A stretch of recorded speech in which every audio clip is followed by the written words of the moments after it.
guess I'm live. Okay.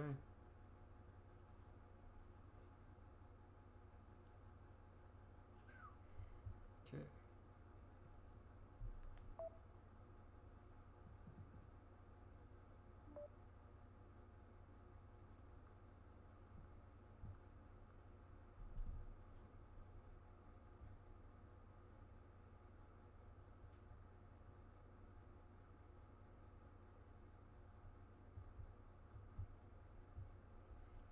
Alright.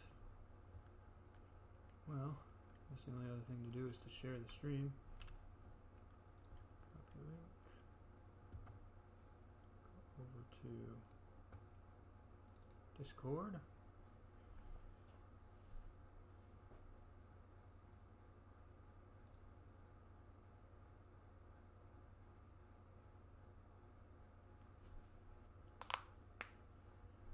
Alright, Discord eats up RAM, don't it?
Done.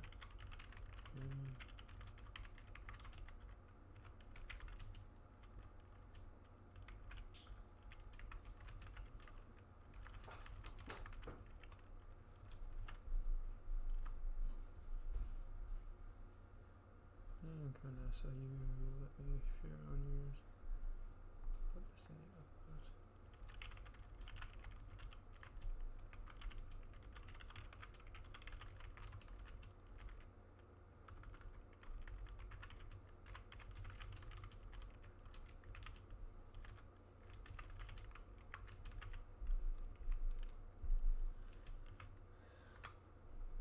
Okay. Just so you know, babe, I am live. Oh. No, I just want to let you know you can still walk behind me if you like. I can't really see you. It's kind of focused on me. And it's hard to see because it's so bright back there.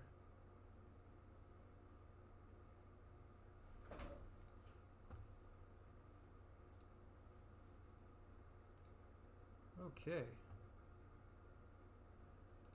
Getting started. So just waiting to get myself back in. Downloaded a couple extra mods to give me space shuttle parts specifically.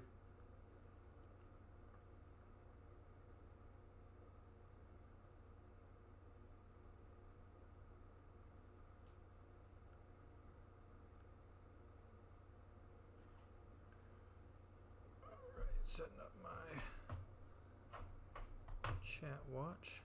Here we go. Now I can just look down and see my chat. And my phone is far enough away from me that I don't feel like grabbing it to use it. Thing looks like it's working. Got my joysticks down here. I'm going to use those for aircraft.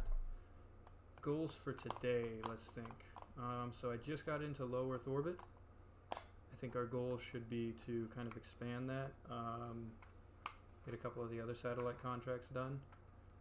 I think the biggest thing that we need to do is get a scientific satellite up, so that way we can start getting data streamed down and learn more about the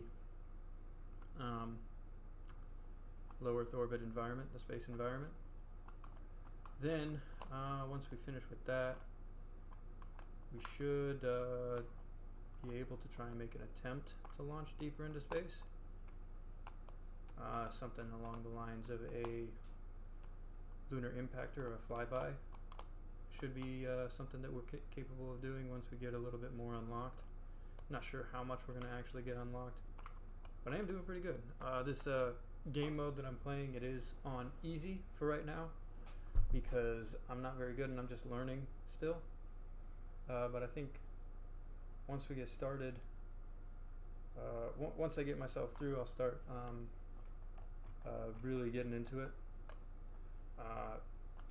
The actual way we're going to play this one is not really a racing history sort of thing. I was originally planning on doing that, but I'm a year behind the Soviet Union. They launched their first satellite in 1957. I'm in September of 1958, so I'm behind on that. So I think I'm just going to go through an alternate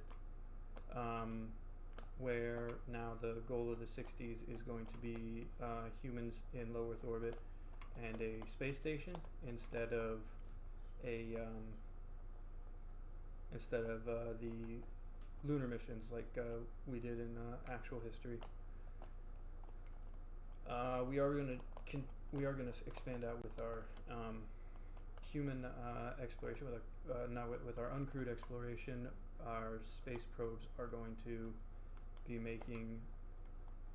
We're going to hopefully get our first lunar probes and our first interstellar probes in the 1960s. I'd like to progress about as quickly as history did with uncrewed vehicles, but with crewed vehicles I want to be kind of behind and a little ahead in certain areas. I want to launch my first space station in the 1960s. So that's the plan. I've been thinking about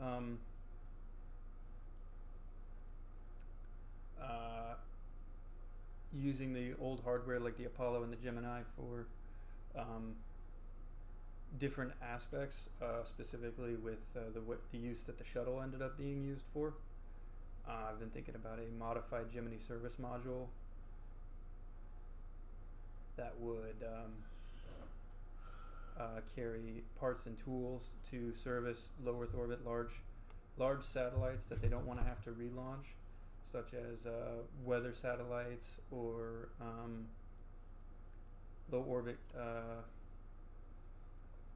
orbit surface scanning satellites, maybe even spy satellites. Although I wouldn't, my game, I wouldn't phrase them as spy satellites because I want a kind of a non-war based conflict-free version of this exploration.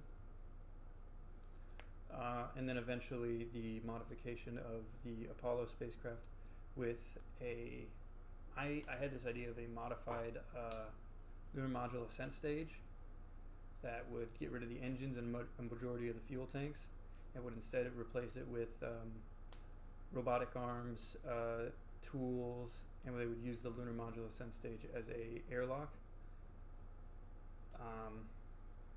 to rendezvous and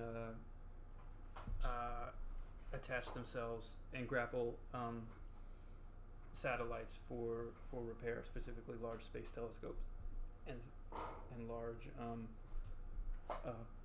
satellites, similar to what the space shuttle did. And then eventually I would like to develop the space shuttle.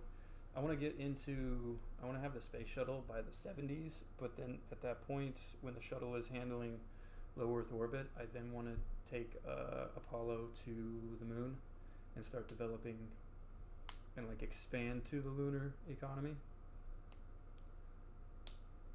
which I think will be a lot of fun. I do plan on skipping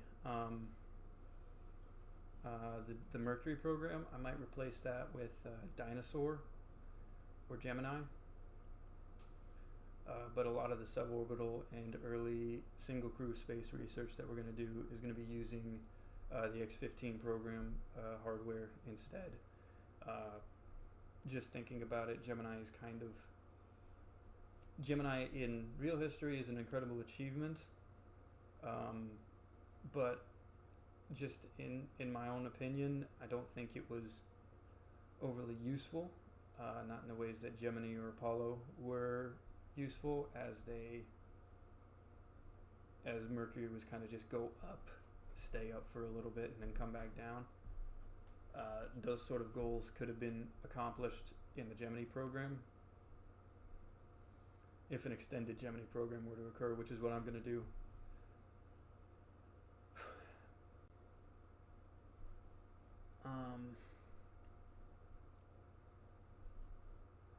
Yeah, and then once I really think I'm going to end this playthrough once I start really getting used to landing crew on the moon and develop a lunar base, because that's the point where I want to jump off of at the next playthrough.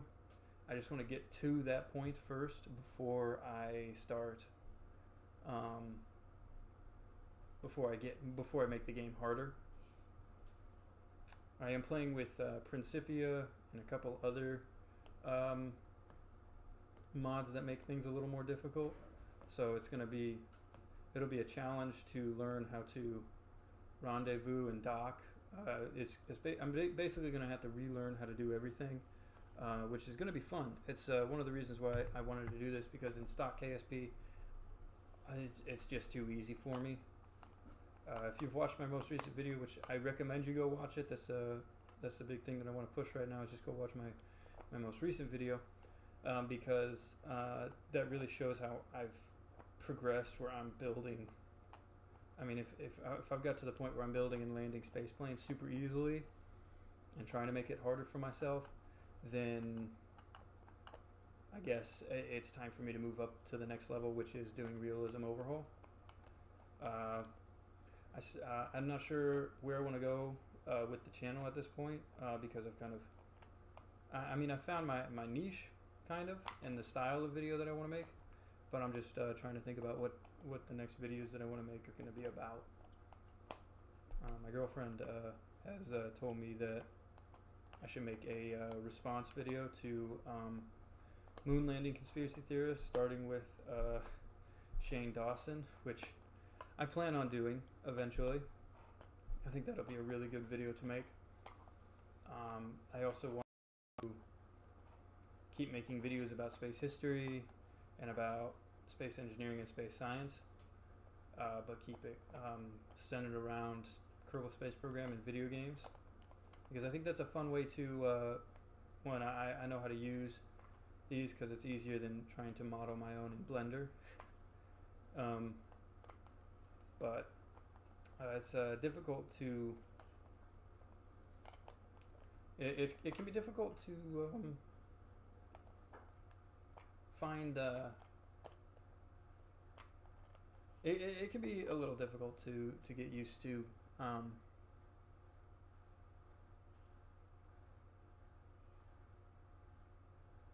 It's just difficult really to find topics that other people haven't covered ridiculously better and more frequently than I have. But that's okay. That's why we continue to experiment and work towards this. I think one thing that I do want to do is recreate science fiction mission profiles. Particularly, I've got 2 science fiction Mars exploration books. One called Mars by Ben Bova, and then of course The Martian by Andy Weir.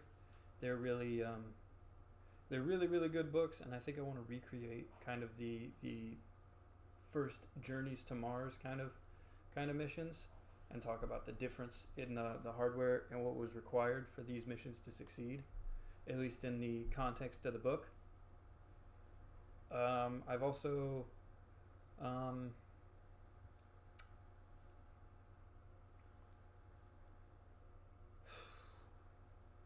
I'd also like to talk more about geology, because that's something that I'm going to get my degree in, at least my master's degree.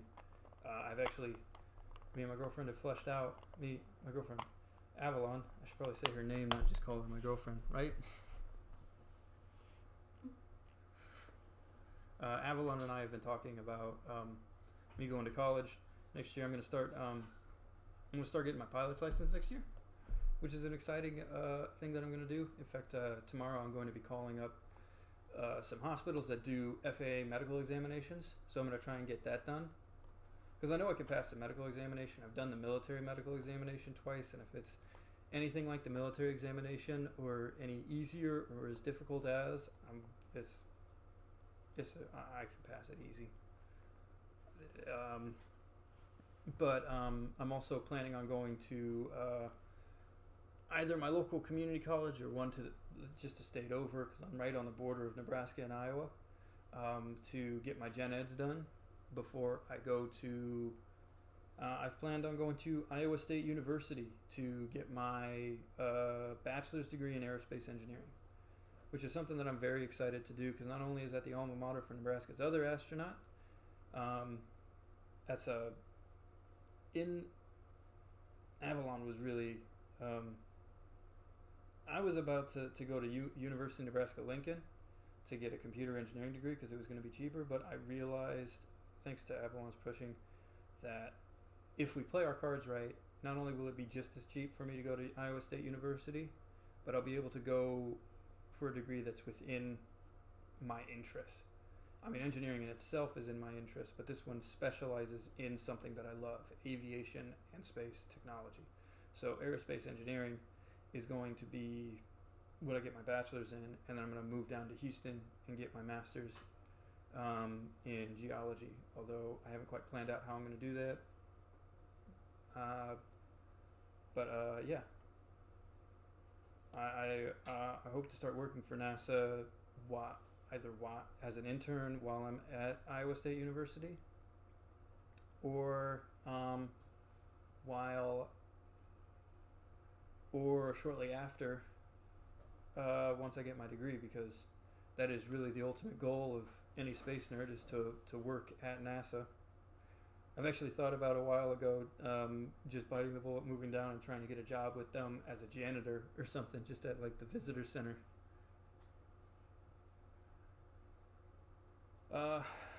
Anyway, I've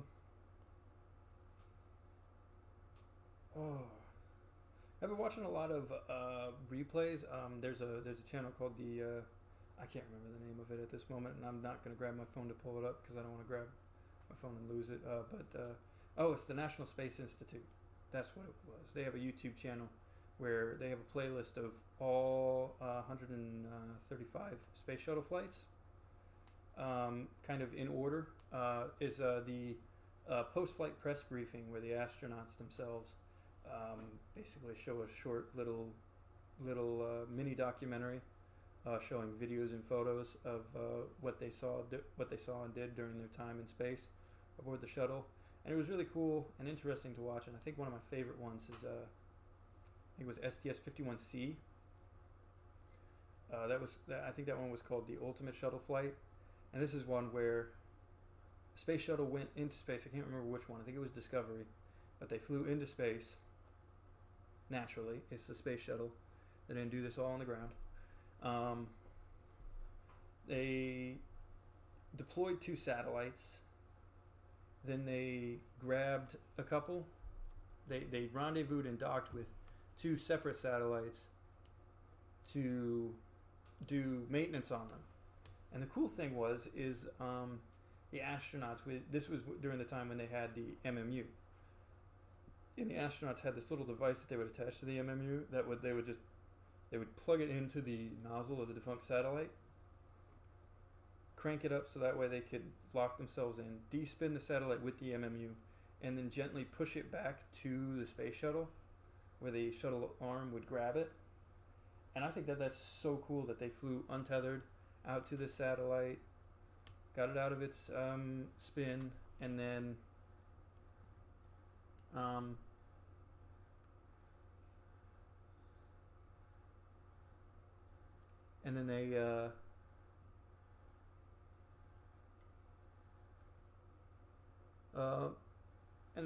they would just bring it back to the shuttle, which is like, I would like that. That's just so cool. I mean, how do you train for something like that? That's got to be amazing. And the fact that they were able to do that twice, and then they serviced these satellites, got them all picked up, and then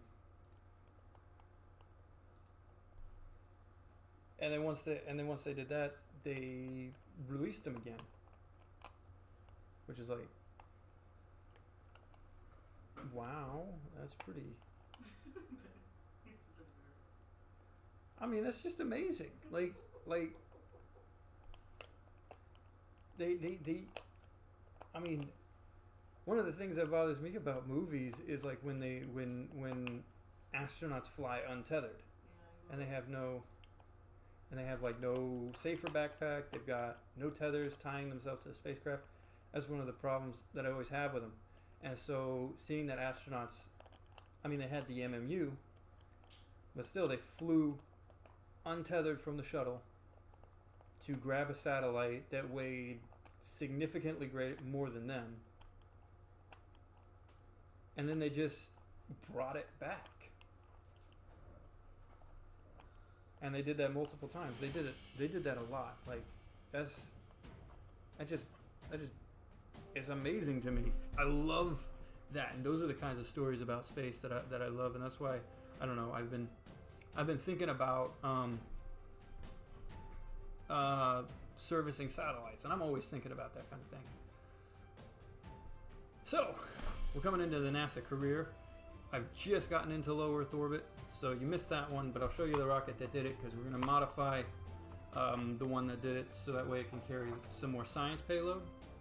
We still have some time before the science one is done, and I need to gather more scientific data in order to do that. So we're going to do a couple of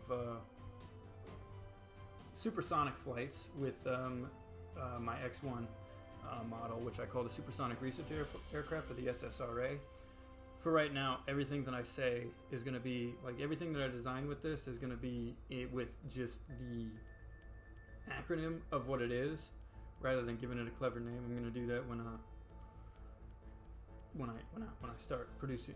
I do that when I start producing videos. I give them clever names, but for a majority of the time, I'm terrible with names and finding good naming schemes and themes to give my rockets and my aircraft. So I just go with the acronym. So you'll notice the name of the first rocket that put things into this first satellite into low Earth orbit is the Low Earth Orbit Space Launch Vehicle, or Leo Slave. Not Leo Slave. Leo Slove. I got to think of a better way to pronounce that. But we've got the SSRA, or the SRA.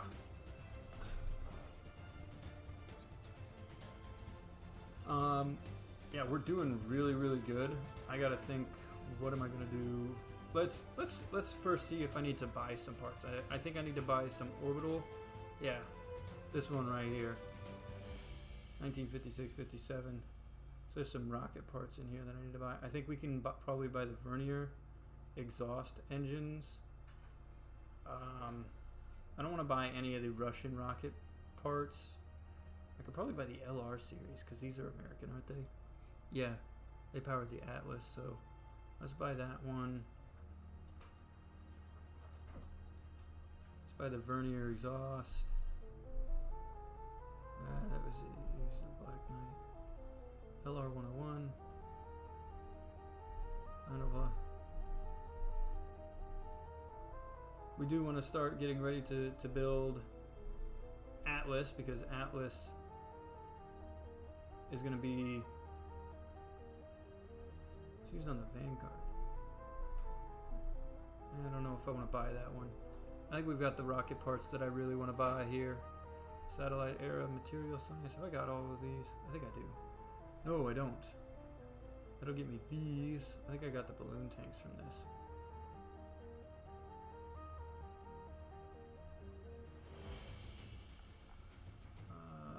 That'll give me the Atlas tank structures and the skirt decoupler. Ooh, and I don't know why I get that already. Hypersonic flight is something that we want to get towards, because that'll give us our 1.25 meter cockpit.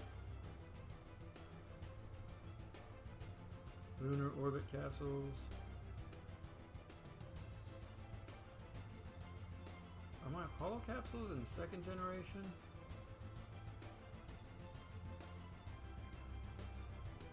Okay, come on, game. You can do this. There it goes. No, it's going to be in mature capsules. It's struggling a little bit. It's struggling. There it goes. Yeah, there they are.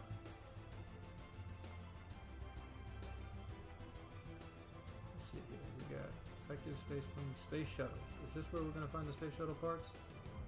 There's those. Effective space planes. Improved space planes. So we also need to get entry, descent, and landing because we want to start doing that sounding rocket contract. That'll get us a whole ton of science. I think I've got lunar range communication coming up. That's the next thing that's going to be released. We've got a little bit. We've still got to wait on the vehicle assembly building. I think the next thing that I want to do is I want to put 5 of these. 2 into R&D, and then 4 into VAV because I want to be able to, I really want to bring that down a whole ton. So let's go and edit this. We'll show you the basically what has taken us into low Earth orbit. I'm not sure if the Thor actually did this. Mine is probably very different. I'm using the Thor engine, the Thor missile engine. I've got balloon tanks on the main structure with integrated tanks in the upper stage. I've got a AJ-10 upper stage with a Space Bee as the final kick stage that gets it into low Kerbin orbit or low Earth orbit. I'm not talking about Kerbin. We're on Earth now. So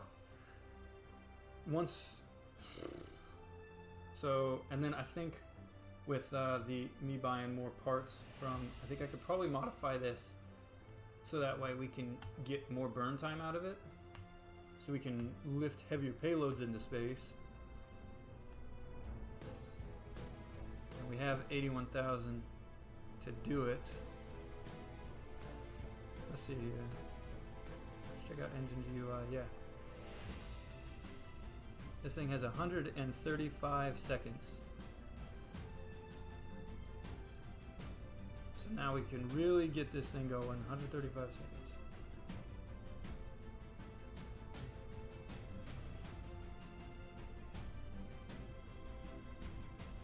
I think we need to remove these tanks and fill them again with the Carolocks.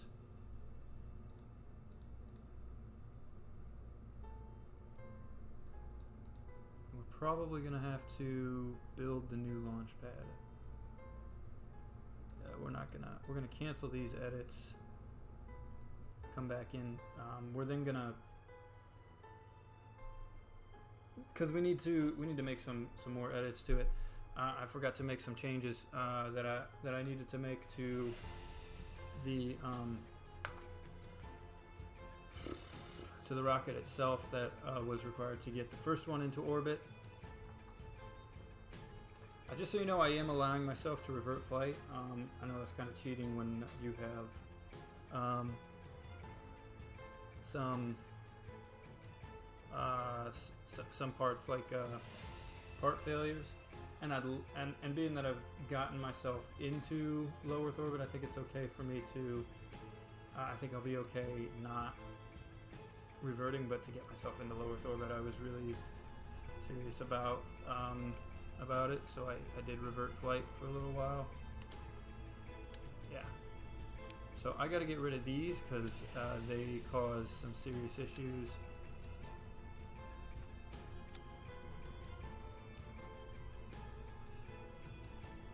And then I hope it's not gonna cause too many issues. I want to figure experiments. We need to get mass spectrometry. There we go. Still plenty. Still plenty. So we're going to, I'm just going to have these running automatically, and that'll launch it into low Kerbin orbit. So I'm going to save that.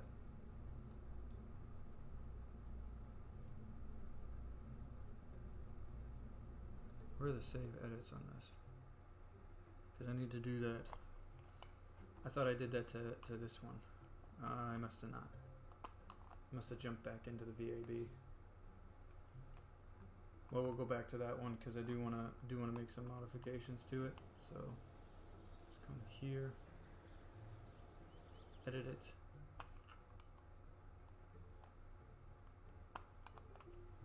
It doesn't take too long to build these. It takes about 3 months, so we're doing pretty good. We could launch 3 of these a year. If I can get once the VAB is done, that's we can get 6 of these launched a year. But I think we're gonna end up replacing it pretty soon with the next level launch vehicle. Although we are gonna have to replace the launch pad pretty soon.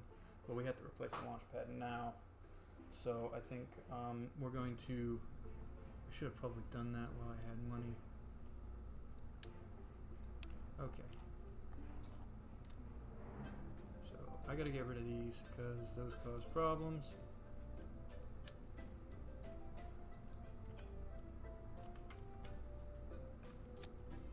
Put that there. Alright. Then I want to configure the experiments on this. We're gonna close out of that.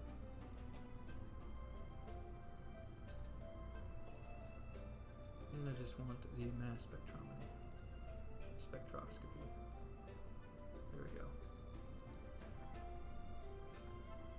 9,572 meters per second of delta V in vacuum. And then, so there we go. And I've been doing this bright blue kind of a delta thing. I like that. So we're going to save that one. That'll give us tons of science. And we're going to... And then I want to start doing a few more. We can get up to 70 kilometers. 65,000 is, I think, a goal that we have already set. Let's see. Where's scientists? No. So I think we need to. How much is it going to cost to build a new launch pad? 60-ton one. It's going to cost 70,000. No, I don't want to do that yet. 60 tons will be nice though. So, you know, let's. So we only have one contract going, and that's the set. I'm gonna do that one. X-plane, supersonic. X-plane's high. I could do this one. That'll get us 30,000.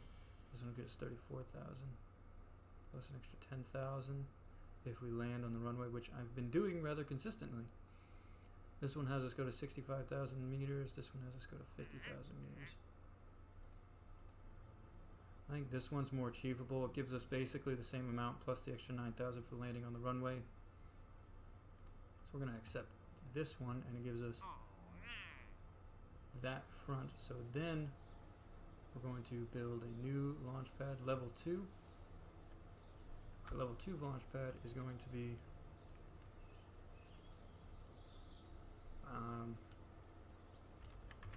orbital pad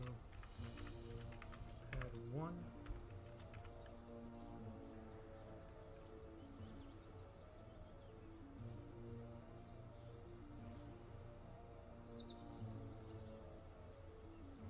So that one is going to get built in 241 days. Okay.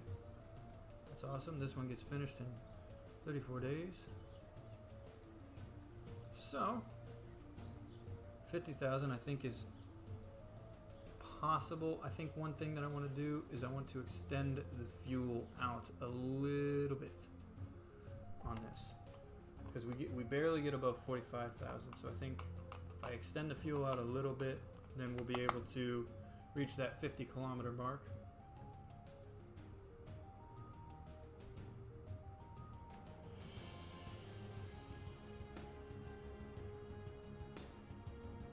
And then once we do that, we'll just now would be a really good time to have those X-15 parts.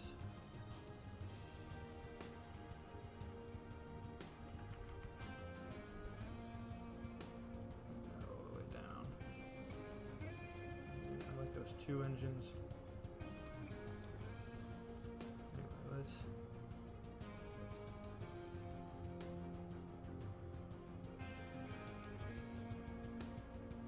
extend this out to 4 meters. Fill it with fuel. Fuel tank. No, I never filled it with fuel, did I? Nope.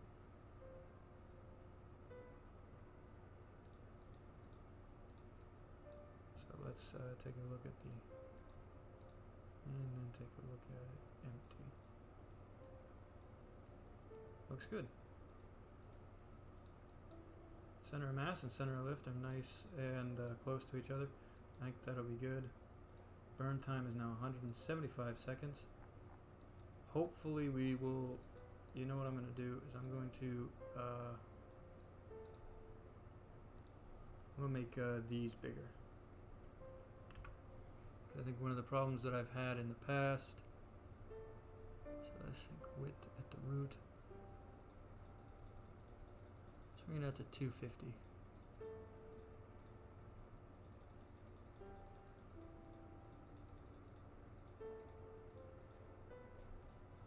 There we go. And then we'll move these up just a little bit.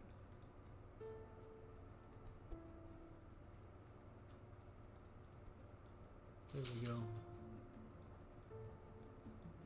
And that should do it. Just 3 days. Yeah, we got this parachute on the back here. Maybe I should, do I have a drogue chute? No. Just gonna save those edits. And we're gonna move that to the front, just after the launch pad's reconfigured.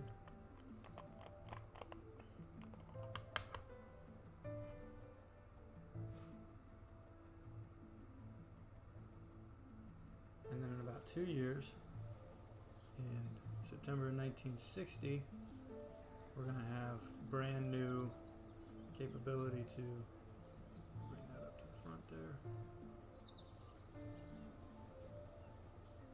Alright, so let's do this. Recondition the launch pad first.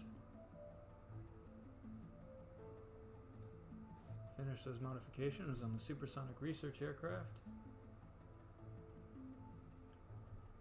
That first one is going to run out of batteries while we're doing this. And it's dead. Okay.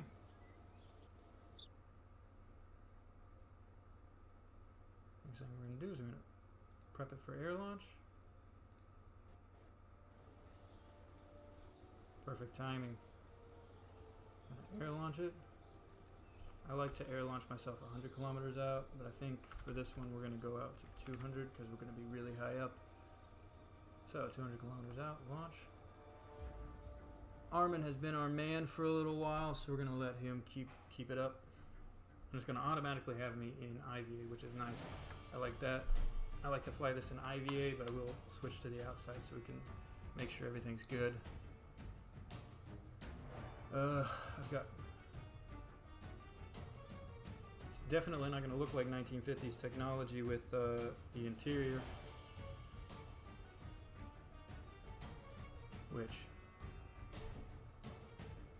it's probably going to wonder why the nose is so heavy if they've got this number of computers in there, and they have a display screen like a television.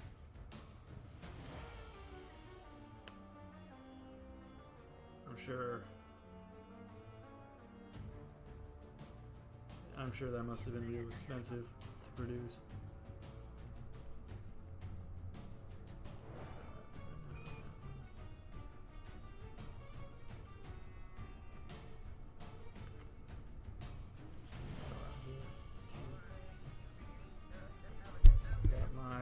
Joystick in hand, all set. Armin is ready.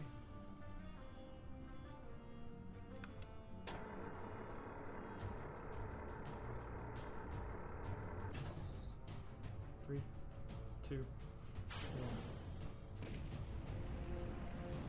Good ignition. 50 kilometers. Here we go.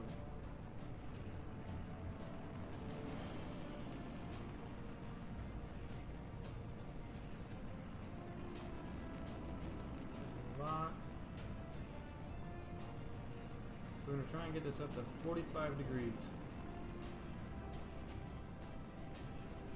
It tends to want to roll, and then once as we get a little higher, it starts to fight with the pit, with the yaw. For some reason, I'm not 100% sure why.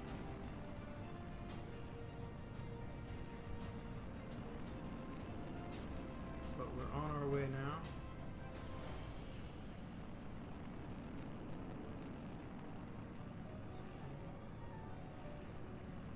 It'll get to a point where it is going to start accelerating again.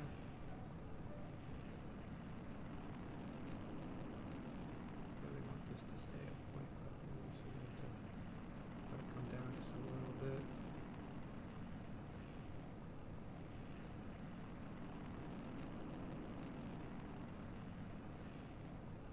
I do want to get closer to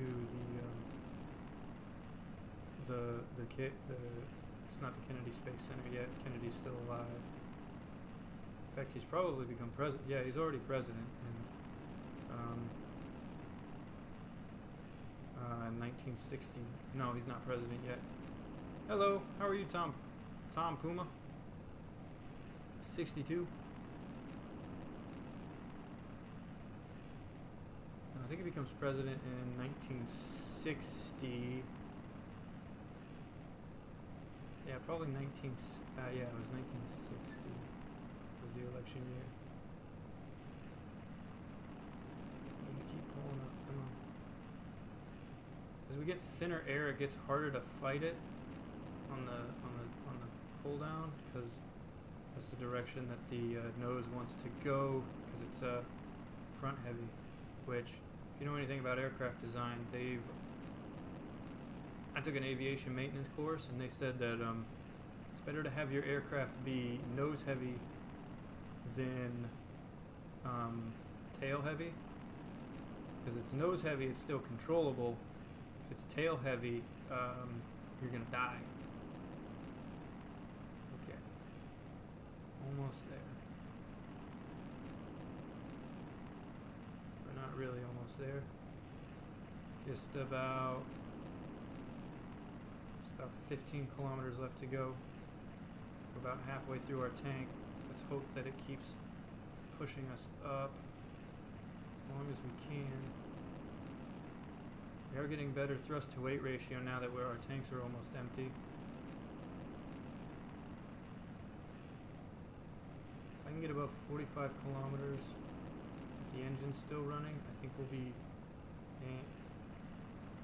okay.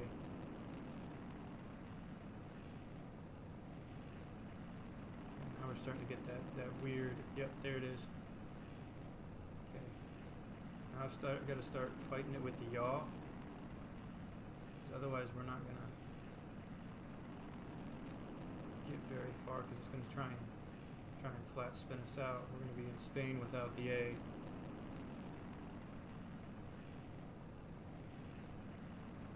42 kilometers. 43 kilometers. Roll back. Nope. Hold on. Here we go. That roll. The air is really thin up here, so we really are going to have a tough time controlling it, but I think we've definitely achieved the mission goals.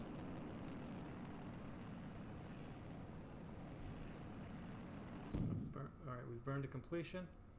We've reached the altitude. What's our max altitude? I hope we're not. Okay, we're good. So I think this is going to be the max that this aircraft can handle. I think past this point, we're going to need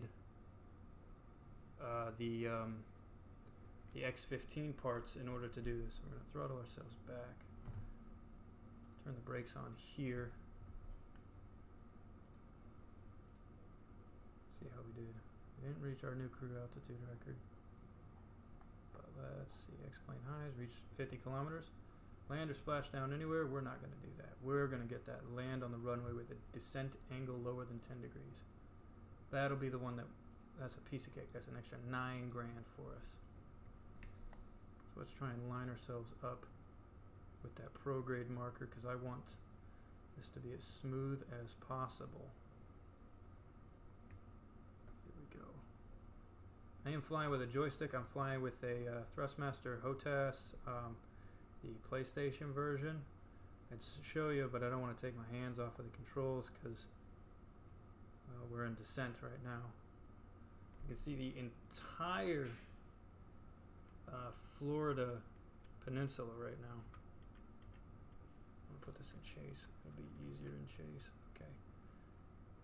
All right, we still got enough atmosphere that control surfaces can control it. Just they do it slowly. You got to put a lot of deflection into it to actually get them to control it. So keep pointing towards that one. We did get pretty good on speed. We got the supersonic flight invalid situation. What situation do we need that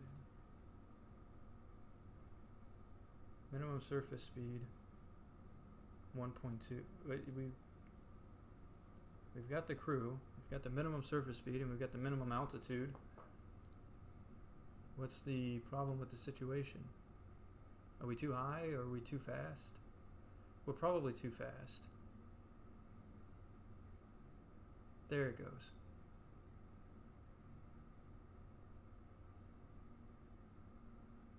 I think we were too high. Above 40 kilometers is probably, it's above, yeah. Above 40 kilometers is probably a no-go.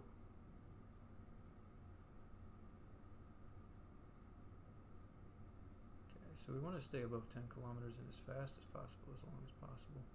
We've overshot the runway, but I've done that by design. I like to swing back around and glide on back. We're going to try and pull up just a little bit. We want to stay up. And once we get below 20 kilometers, that's starting to get serious. Okay, don't want to do that. Now it's biting. Now the air is really biting us. So once I get this thing pointing forward, there we go. Make sure we keep control, keep control. Keep it under control. Okay. I'm going to start turning it around now. We're going to turn around this way. So, gentle bank. Pull up just a little bit. Let's try and keep ourselves above. This turn is really useful for bleeding off speed. We want to do this gently. We don't want to put too many G-forces on it. We don't want to kill the pilot, and we don't want to break the wings off.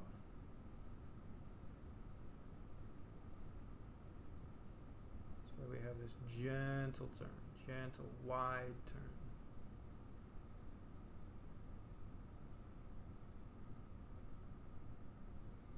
Probably too high. We're going to have to do a couple of passes when we come around to the Space Center, the future Kennedy Space Center. Kennedy doesn't know he's going to have this place named after him yet, but that's okay. But then we're going to go straight 90. Bring our camera down just a little bit. All right, here we are. Still gathering scientific data. Yep. Once we drop below 300 meters per second, that's when that's going to shut off. But we've got a good amount of data. We're going to get quite a bit more once we start getting. Probably want to keep doing stuff like this just to gather scientific data because I really need I need those satellite era communication or experiments. So I'm going to come down a little less steep. I'm going to speed it up just a little bit. And we're going to come around. We're going to zoom on by the Space Center. We're going to come back out over the Atlantic, and then we're going to swing around again to really bleed off a lot of speed because I want to be under. I don't want to be under 100 meters per second because 100 meters per second I think it stalls out at 60 meters per second. So 100 meters per second is a really good place to keep it at, so that way you're still flying. But I also want it to be below 150 meters per second, preferably at 130 to 120 meters per second. And then I deploy the parachute on the back. With the brakes already on, we're going to deploy the gear and then swing around.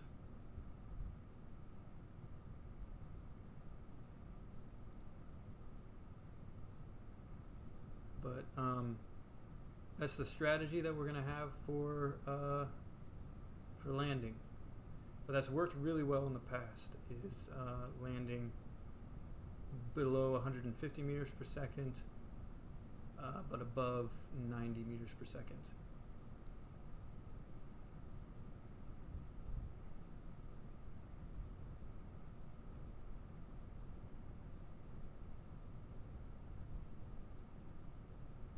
And we are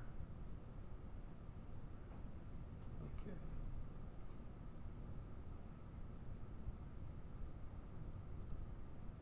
We are definitely going to have to, I do want to come around and land on runway 27 instead of runway 9.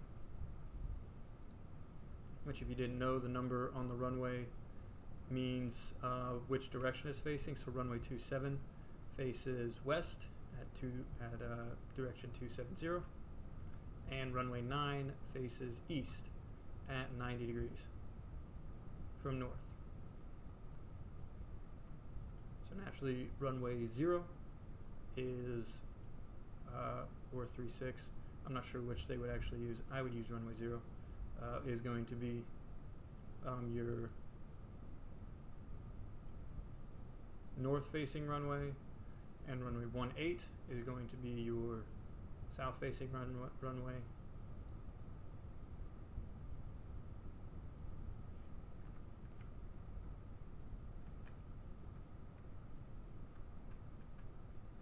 And a lot of runways will have like multiple runways that are they're a few degrees off from each other. All right, we're going to begin our turnaround here as we're coming out over the Atlantic.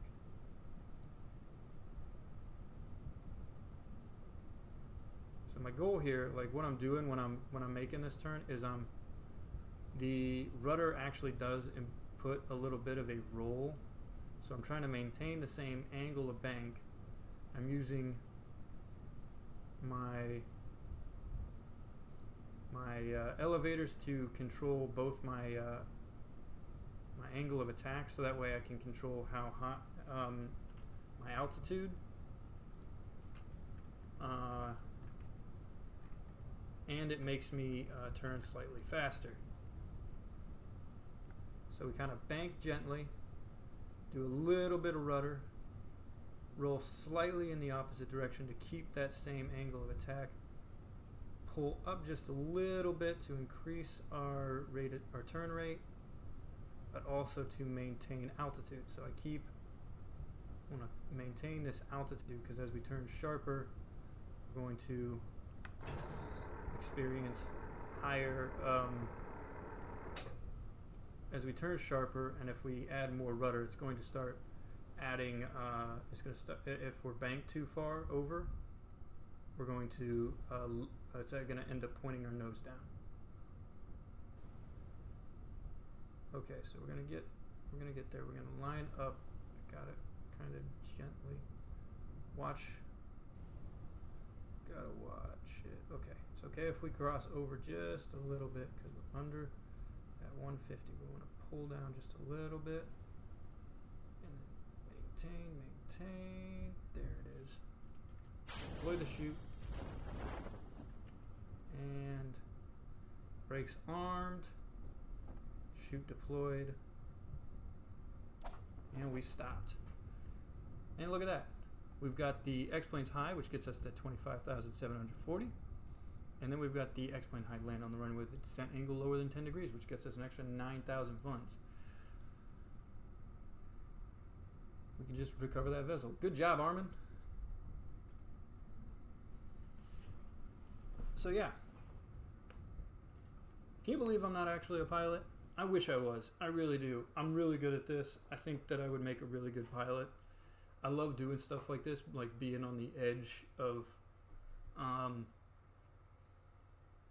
basically being on the edge of technology, like really pushing the limits of what technology can do. And I love this part of Kerbal Space Program, especially with Realism Overhaul now, is you're always pushing the limits of what your technology can do. You're always asking how far can I go? What's the best I can do? And this is really an example of that. So we got 4 science from that. That brings us up to 8.1. That's just enough that we can get that satellite era science technology. That satellite era science, which will get us the Geiger counter, the Geiger molar, the magnetometer, the micrometer, and some of these improved film and television cameras, which we can use. So actually, let's move these up, because I want these to be what we get next. So the orbital launch pad, and now that we have that done, we can get the vessels recovered. Should we do that again? You know what? Let's launch the Leo Salvo. That's what we'll call it. Better than what I was calling it first. So Leo Salvo, number 1. This is going to be the second launch of this. We're going to see how much science we can get from it. Roll that out to the pad.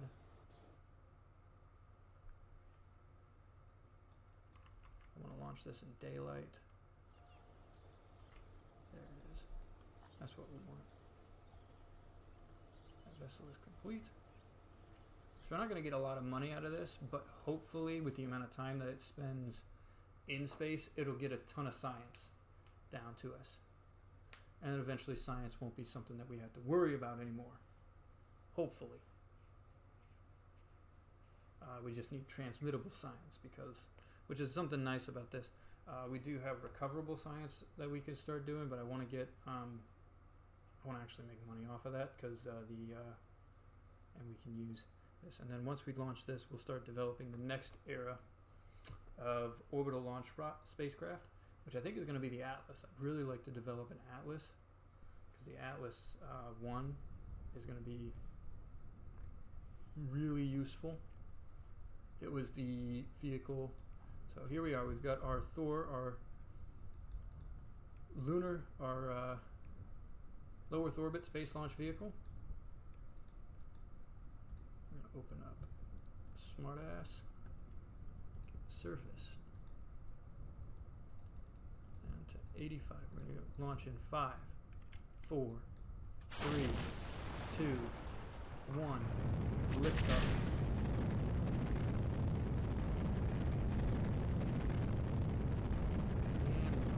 Running.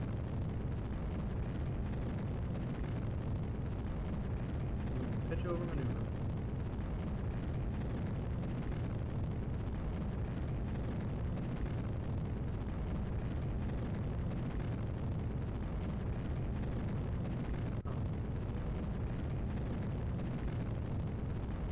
Alright. So we want to be at 45 degrees by 10 kilometers. That's why we do a real aggressive pitch over maneuver, and then we kind of want to hold it there for a little bit. Below 45 degrees. So do hold it there. Too far.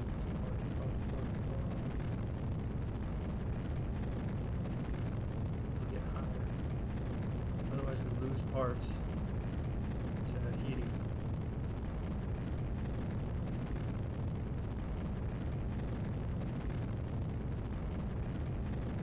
Alright. Now we can program. There it goes. So we want to get as high as possible and as far downrange as possible.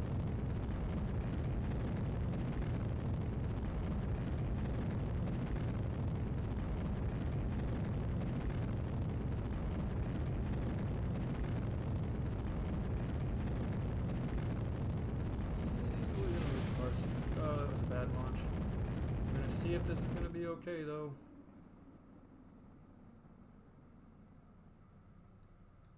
We were going to get rid of those anyway.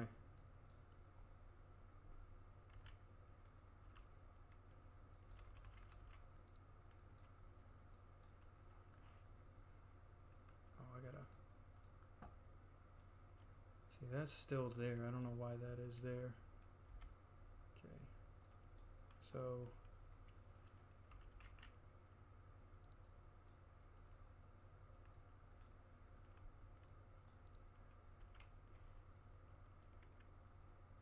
to deploy the next stage, which gets rid of all those. I want to push myself just a little bit away. Lock ourselves on prograde, and I want to see apoapsis is right there. At about 1:30, we want to start burning the second stage, which is this AJ10 here.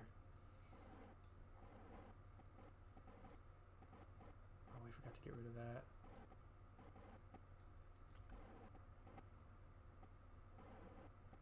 So at about 2 minutes 40 seconds, I want to start accelerating because we need to wait for ullage to take effect, so that way the engine can actually get its fuel. 4, 3, 2, go just a little faster. There we go. This is where we want to be. Ready?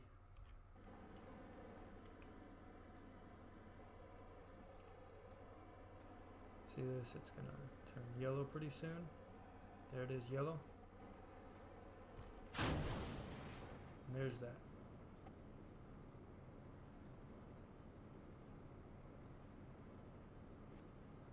And this is gonna push it. So far so good.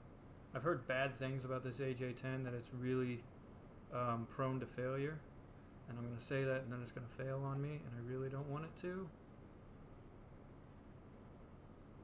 I'm actually going to be way lower than I usually am, which might be better for my delta V, but who knows.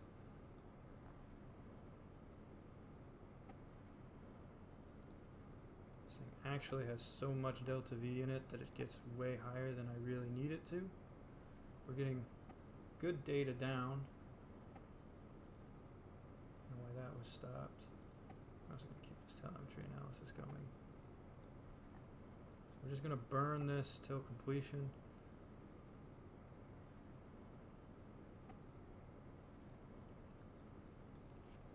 And then what we're going to do is, once this cuts off, we're going to start the spin with the reaction control systems and keep the reaction control system thrusting forward to keep ullage in the final stage here with that space B.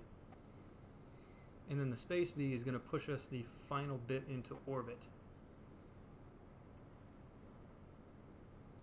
Looks like we're not actually going to reach the apoapsis in this, and that might actually be really good. This is really going to kick us out there really far. This might be the better launch profile if that stinking...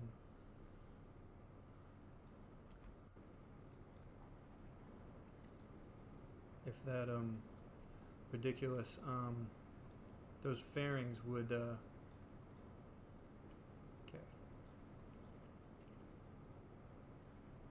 And it's okay if we cross our apoapsis a little bit, because we kind of want to. So I'm going to start the spin immediately. We don't need that spin to be all that crazy. We just need...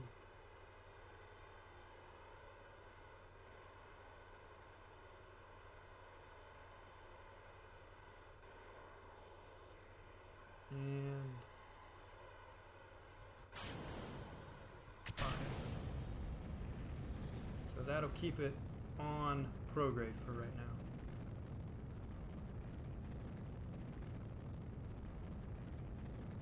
And it should have enough communication to keep communicating. So let's watch it get into orbit.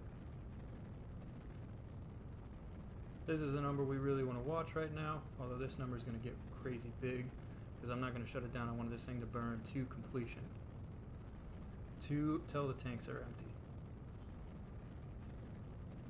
3,000. Oh yeah, this is going to get well into orbit.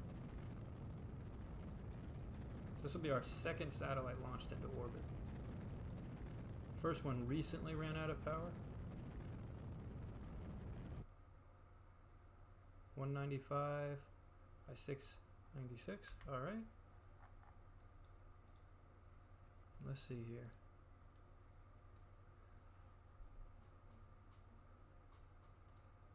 See that info? Earth space low, 2%.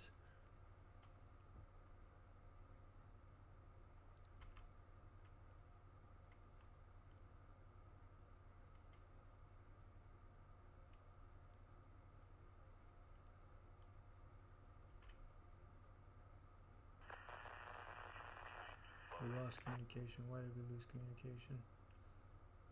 I think we got too far away. We really need that lunar range. Yeah.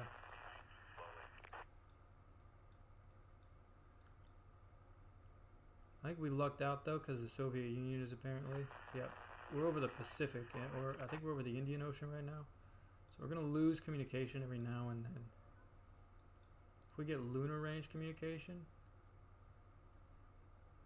then our communication really gets a lot better. I think that's, yeah, that's in Australia. A lot of these in the middle of the ocean are going to be boats. I think that's, yeah, that's, and there we have it. We have a whole orbit. First orbit done. 77% of our experiment has been completed. Broadcasting. So there we go. There. We have a little bit of communication issues. That's why we really want to get that lunar range done. This 9.6 science has been transmitted. This thing's mission is done. You can head back to the Space Center. And that's really cool how it's got the communication stations in the right place. Interesting facts about a lot of the Mercury astronauts in the Mercury program. They didn't have everything transmitted back to Houston, or they didn't actually have their communications in Houston. They had it at the launch site in Florida, that's where Mission Control was stationed. During the Gemini program, the Mission Control was relocated to Houston, and that's where a lot of the people, and that's where it is till this day.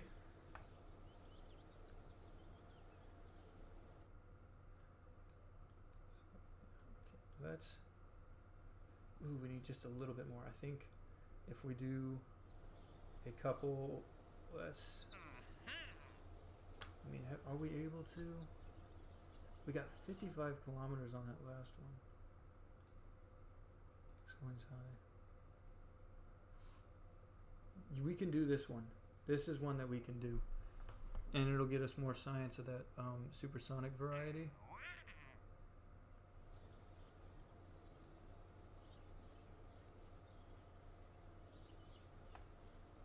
We need to edit it to get the parachute packed back up, because it is like super long, and that when the parachute was deployed, it considered that part of the ship, and now that that's deployed and not packed back up, just editing it and then saying, and then going back out, and that'll allow you to prep it for launch. But I also want to see if I can't add another experiment to it other than the crew report. I want to get rid of the crew report because the crew report is kind of useless right now.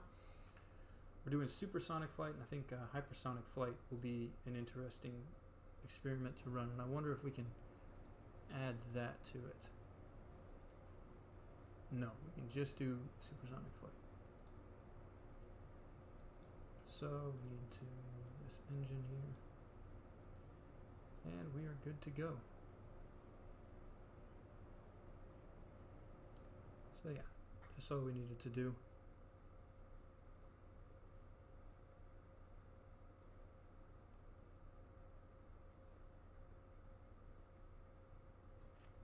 One moment.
I just needed to check on something.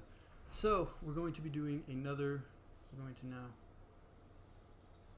prep this for air launch, and actually, while that's prepping for air launch, before that gets fully prepped, and we send Armin on another mission, I want to develop the next era of orbital launch vehicles. We're probably not going to be able to launch it, although we'll run a simulation of it. But I want to be able to send a.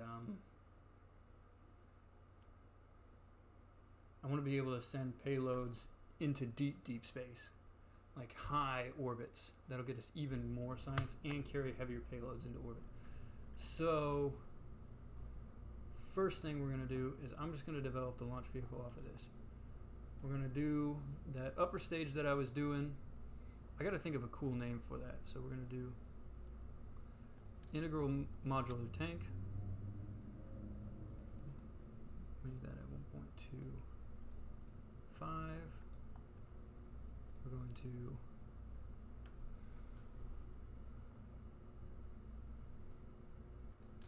this hollow interstage ring.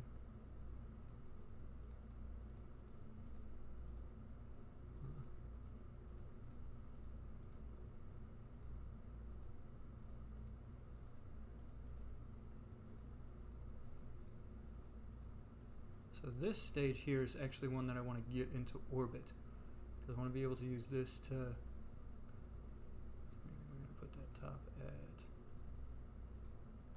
that. Actually, you know what? Let's put a payload truss up there.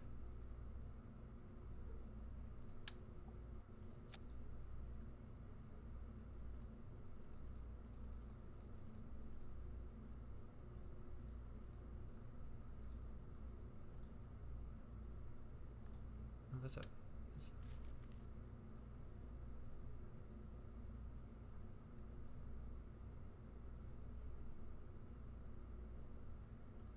There we go. This is what we need.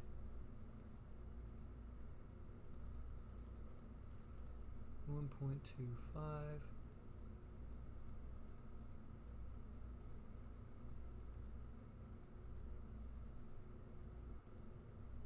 There we go. Decoupler on top of that. Simple decoupler.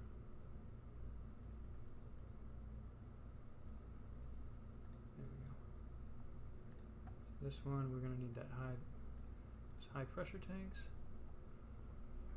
Then we want to add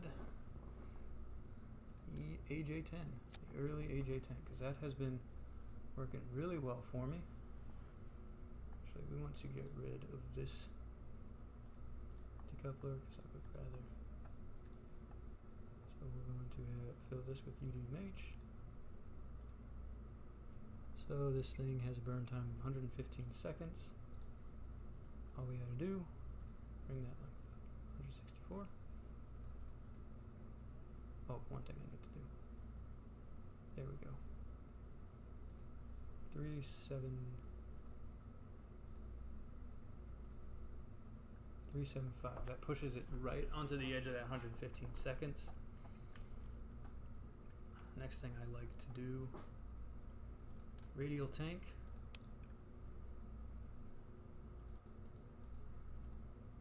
I'm gonna go with 0.5, and we're gonna do 4 of those. And we're gonna get some better RCS quads. These will do.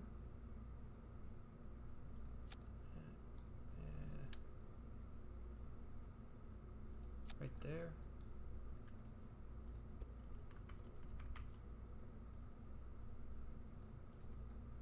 Put them in like that, and then let's see. We're gonna buy nitrous oxide. There we go. So we got nitrous oxide. Those are gonna activate before that with this interstage. Next thing I want to do is I want to see modular balloon tank. No.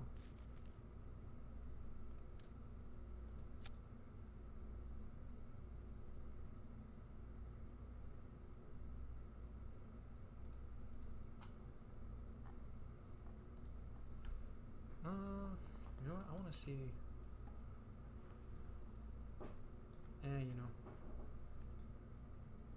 Okay, why is this not auto playing? That's something that I'd like to know.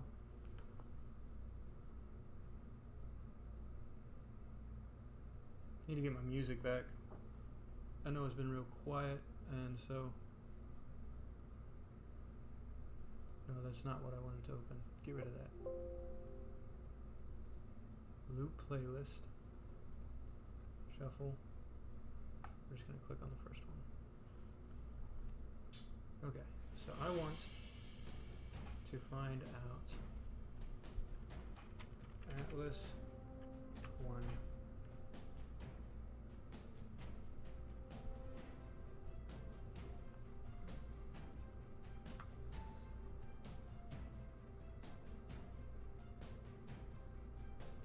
Yeah, Atlas 1 on Wikipedia. Size, diameter, 3.05 meters. Okay. I could do that. We'll just do that.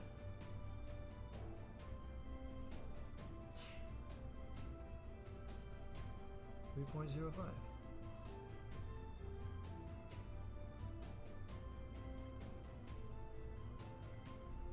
Perfect.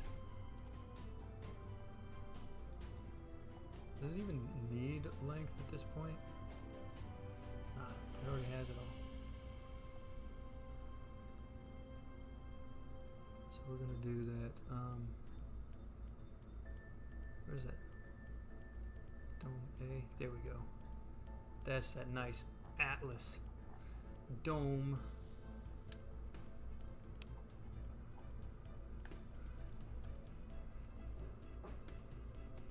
We're going to find that Atlas, the Atlas engine. LR105.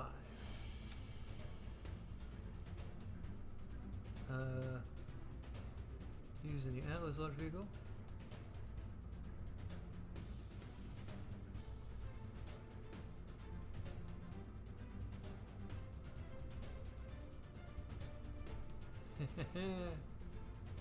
Atlas skirt,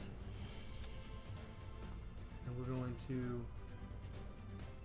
bring that up to 305.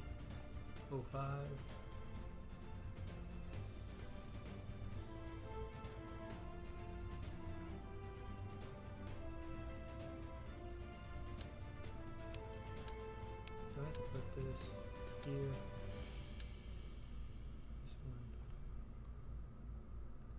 Yeah, there we go. And then we add LR79. This were the same component. Where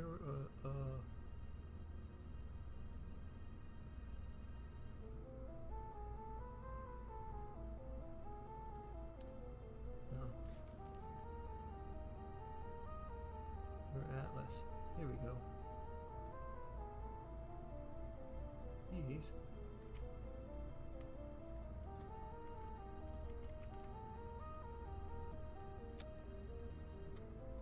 I had to add them myself.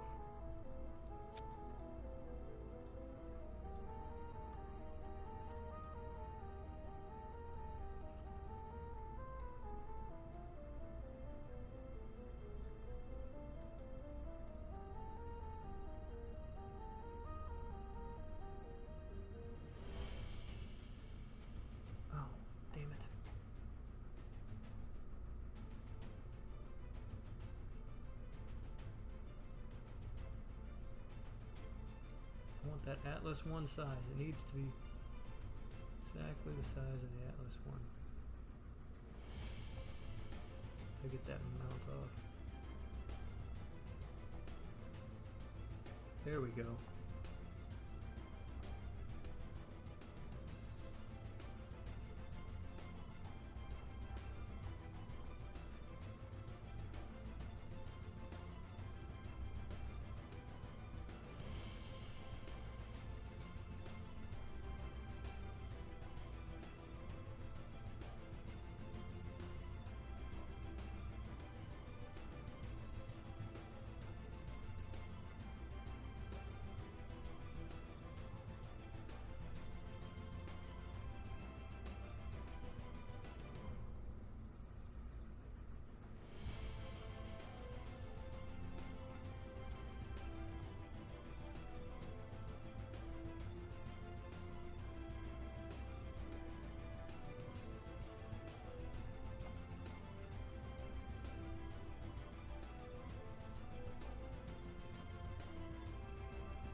230 seconds.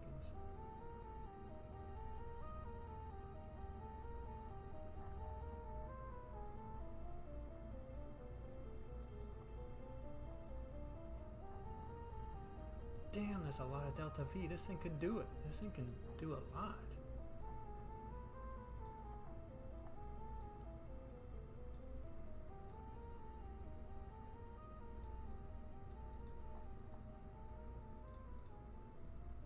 So this thing has a burn time of 65 seconds. It'll be really important that I'm probably going to have to write a launch script for this thing, because 65 seconds is going to be hard to remember. I don't want these burning out randomly, so that's going to deploy, which is going to leave this one alone. 1,224 seconds? Is that really how long that's going to burn? You know what? Let's strap some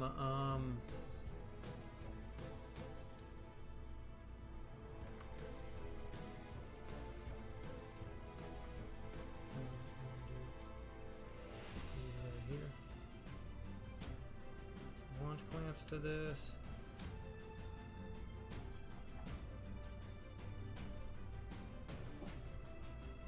Let's add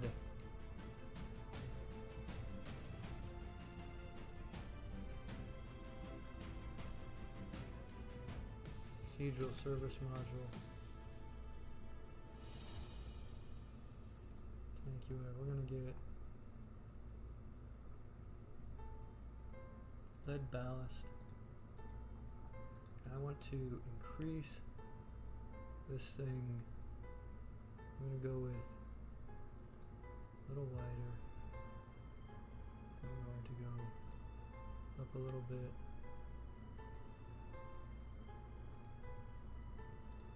So there we go. This is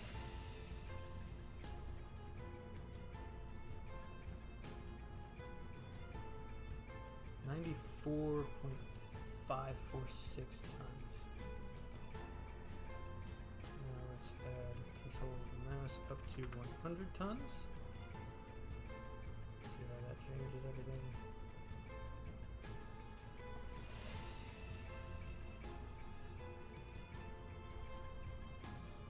Okay, so let's bring that back down.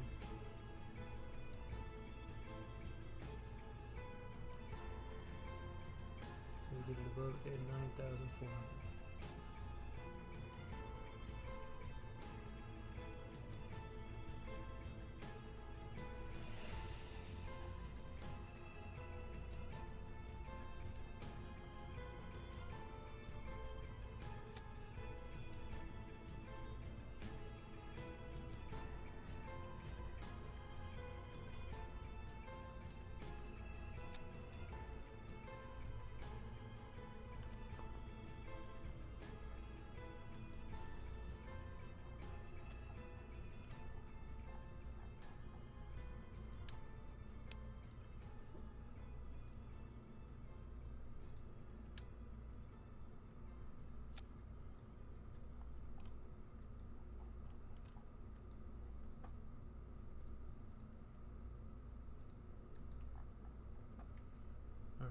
Now we're gonna just run a quick simulation, see how this does.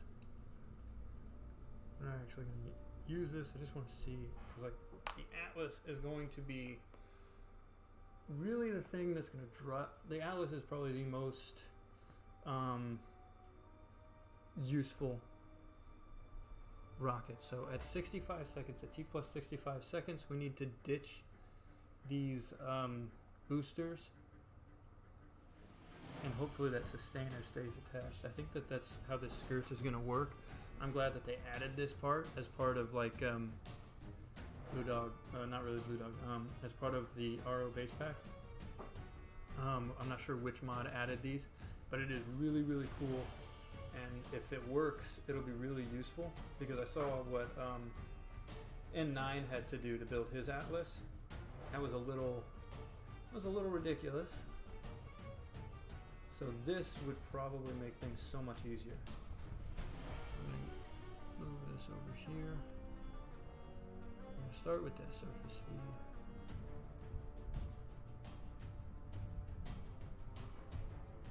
roll to 90.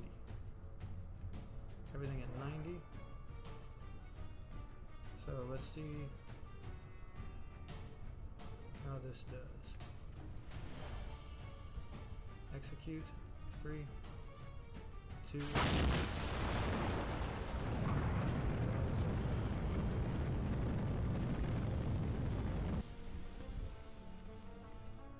so I'm going to revert to the vehicle assembly line because I got to find out why those aren't firing.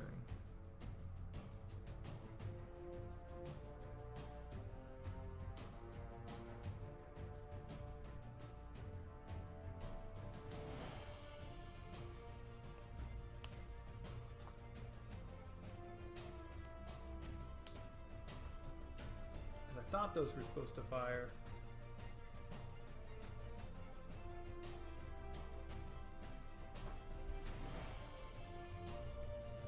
Maybe I'm using the wrong booster. So let's check out all the engines that I have. I got the LR89 booster.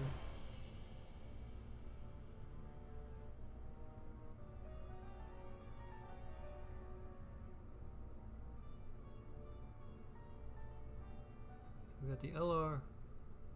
This is the sustainer.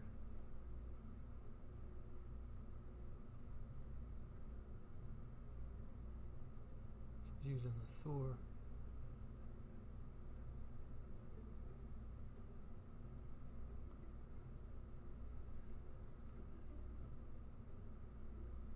This is the only one that says it's the booster. And it looks like the booster. What's the fuel used on this thing?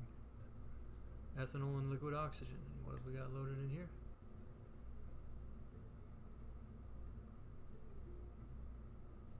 Kerosene and liquid oxygen. Can this thing be powered by ethanol and liquid oxygen? No. Why do these run on two separate fuels?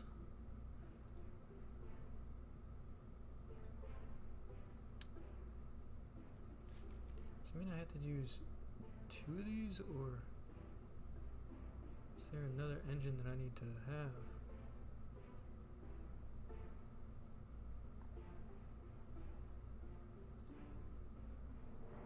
That's 182 seconds. 400 seconds. 400 seconds.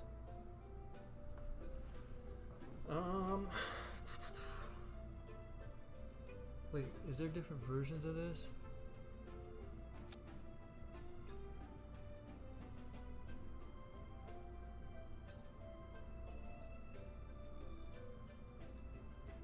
Burns 4.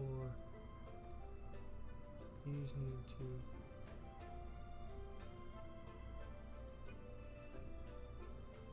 There we go. Now we have.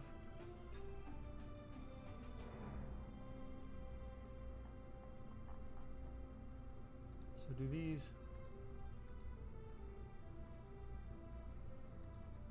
This is kerosene 104.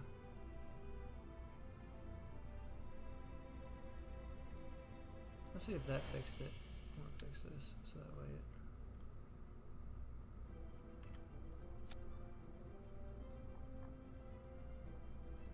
Actually, I think it held them right there. There we go. Let's simulate that. Let's see how that does. We need to move that stuff up. Oh, hold on. Move this up here.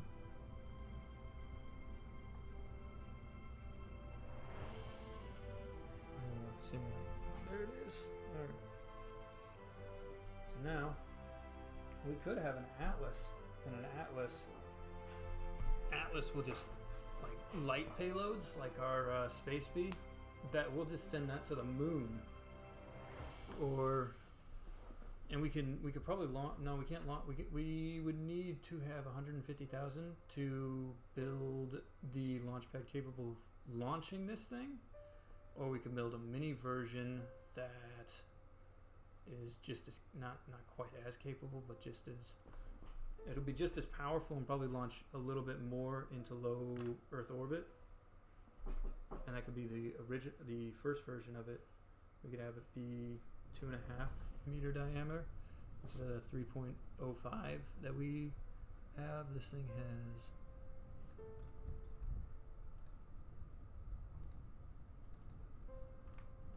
90. Turn that on. Throttle up. Ready? I want to see all of those ignite. Ready? 3. They all ignite.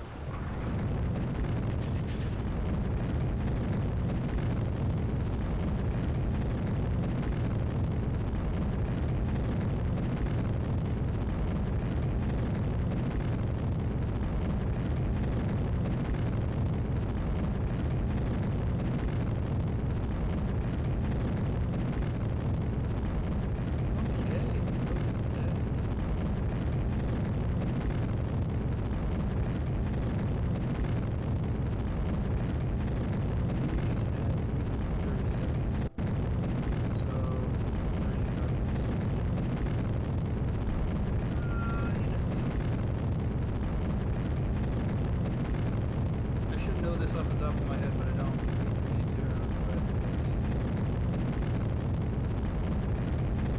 5 minutes, 30 seconds.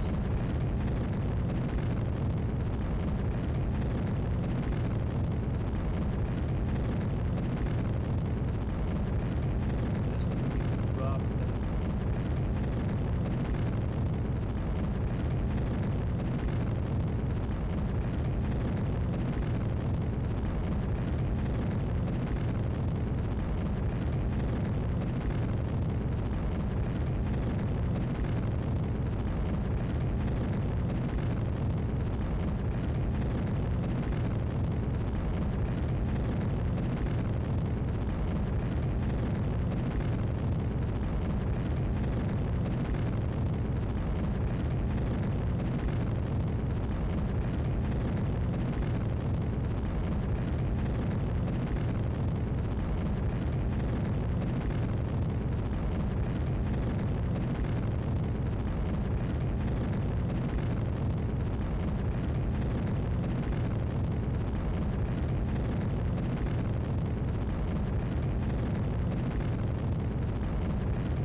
That drops them all. That is not supposed to happen. So I do need to have that on the Atlas lower stage, but it will drop those center tanks and allow us to burn through the center. No wonder it didn't show Delta V.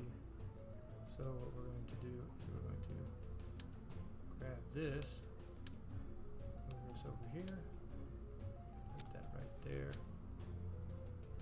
put that right there.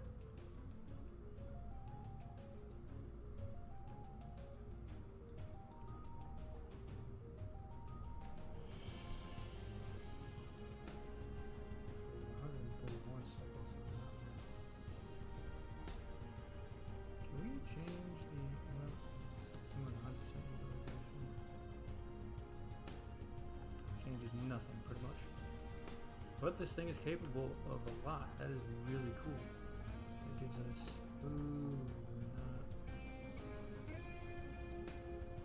You know what? I want to see if that's wrong. So let's just simulate it. And even still, that's really, really close. So...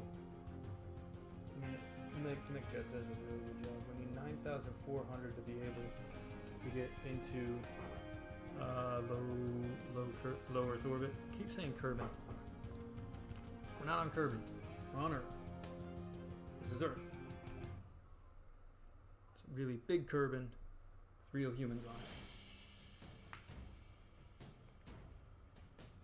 So if we can do this with the AJ10 stage that we've been using, which I'm just going to call the low orbit kick stage or the Leo kick.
Killed our thrust to weight ratio quite a bit.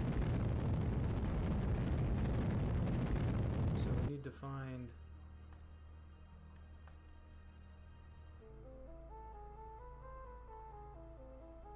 so yeah, this will probably work.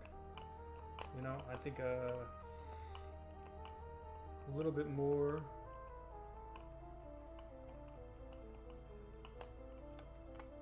Let's get to a point where we can build the launch pad that actually be able to launch this thing. Let's get lunar range communication and our,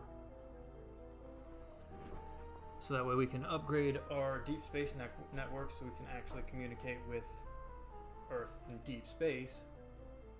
So that's one of the biggest issues is like the communication stations are visible, but they just don't have the power to transmit up to the altitude that we need. So anyway, that's loading now. Let's grab that.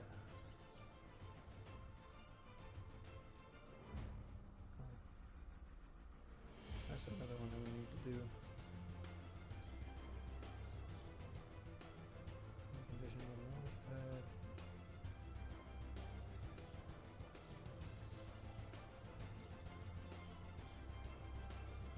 And the other satellite has ran out of battery.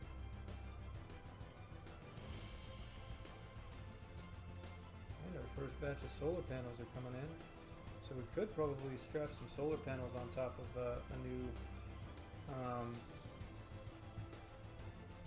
Leo salvo and get that solar powered satellite contract complete. Although I don't know, I think we need to be in a really high orbit to do that. Same conditions.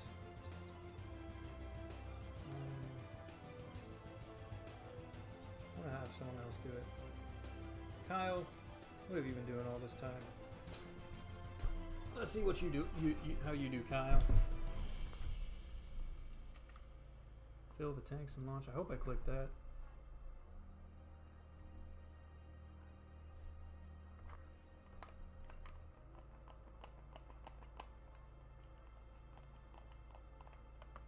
Let's actually look into that.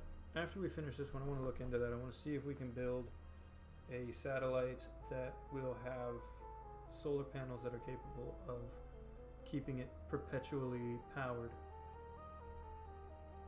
So we can get a few orbits out of our satellites right now, but we're not nearly enough to actually not enough to for it to be all that useful. Let's get rid of these really fast.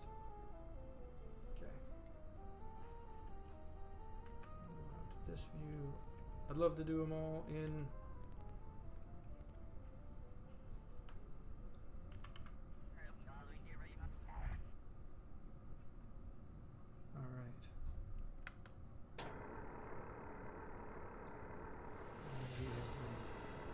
released. Use up. Firing the engine. Engines have lit. Alright, we're going to pull up now. Same flight profile as last time. This time we're going to intentionally go all the way up to 45 kilometers. Or 55 kilometers. Once again, we're going to hold it at 45 degrees. I want to do a little bit better of a job at that. Kyle looks confident. He looks like he knows what he's doing. He's been here before. He knows this mission.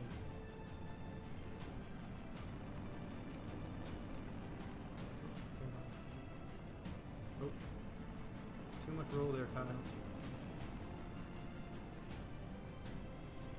Alright, maintain that. Maintain.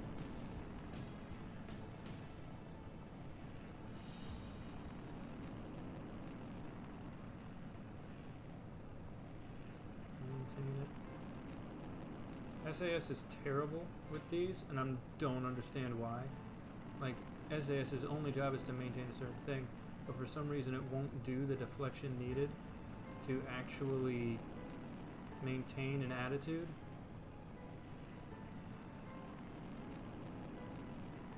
Just pull up a little bit more.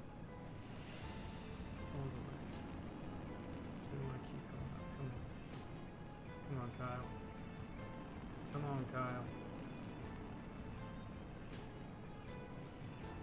Kyle here, All-American hero.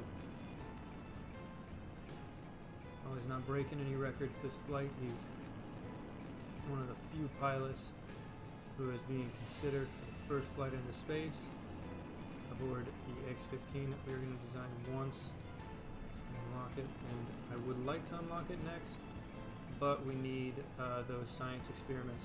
So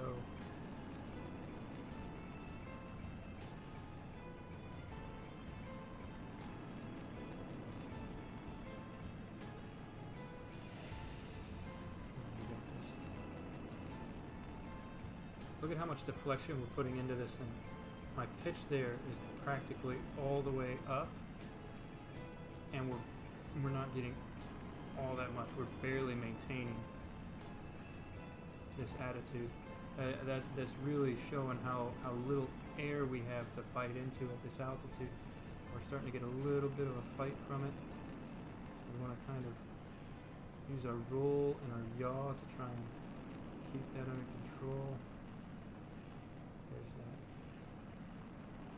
Really, like, even though I'm putting full yaw deflection into it, like at lower altitude, that would absolutely, like, that would kill this thing. Come on. Just a little higher. You got this. Because we have still a little bit of air left, if we can keep this thing going facing prograde, even if we cut out before our apoapsis is at 55 kilometers, we can push it up there just with our aerodynamic forces. But we have to keep ourselves aligned with prograde as we do this. We have to keep ourselves lined up, otherwise we're going to lose too much speed and energy. So we're at 50.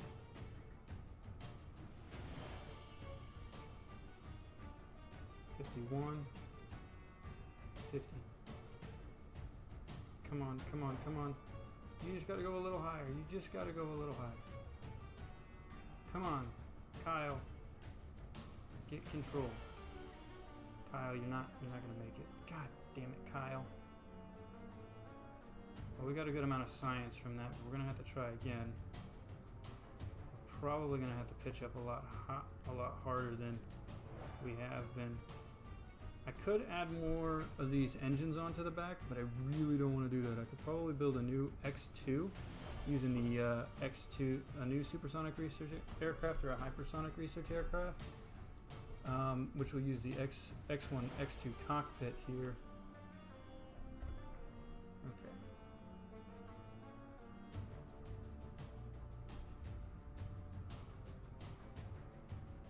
So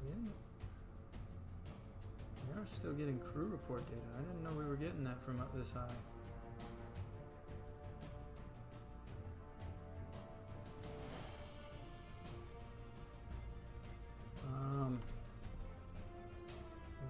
We're not getting any telemetry analysis because we've already gotten all that from our sounding rocket contracts and missions. Alright, so now we're getting our supersonic flight data. That's the big one that we want. Yeah, look at this. The SAS is terrible. The only reason I activated is because it makes this thing a little less squirrely. Ooh. Keep it under control. Come on, Kyle. Kyle, you got this.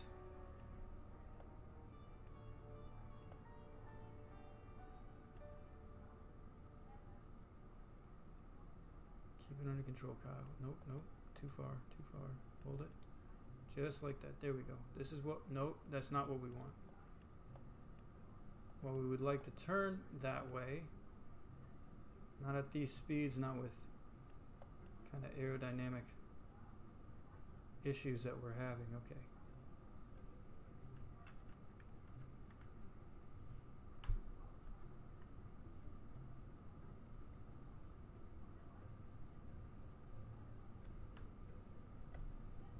So now we can kind of begin that turnaround once again. Slight bank, a little bit of rudder. Ooh, too much rudder. Ooh, too much correction there. That was dangerous. Okay, we've got bite, so we got to be careful with our rudder here. In this thicker atmosphere down here, these control surfaces will whip this thing around like crazy. Which if we pull it too hard, we'll tear it to pieces. I've got to stop doing like this intense bank. If I start actually flying and I start pulling intense banks like this on a 172, my flight instructor is going to ground me forever. It's hard not to put that much bank into it because we're trying to, like, there's a fine line between maintaining bank attitude and rolling it back. So you're trying to, it's easier to do with a joystick, I will say that. Ooh, we got an upgrade point. We'll probably I want to add that to research because our build times are perfect. Really, they can be better, but I like where they're at right now just because they're nice and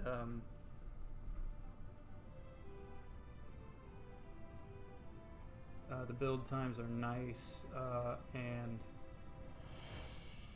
they're not crazy fast, but they're fast enough where we can launch multiple rockets a year. I'm sure as we start getting bigger rockets, we'll need more. We're gonna want to continue to upgrade it, and I think we will. But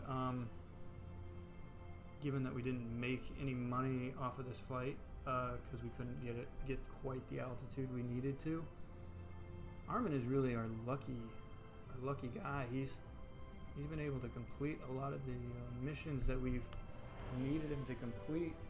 Hey, look at this. Look at how SAS handles this thing. Joystick control really is the only way to control aircraft in Kerbal Space Program, because keyboard deflection is like, even with fine control, it just slows down how quickly it goes up to full. If you don't have fine control on, your keyboard deflection is just going to have you tear aircraft apart, especially with Ferrum Aerospace.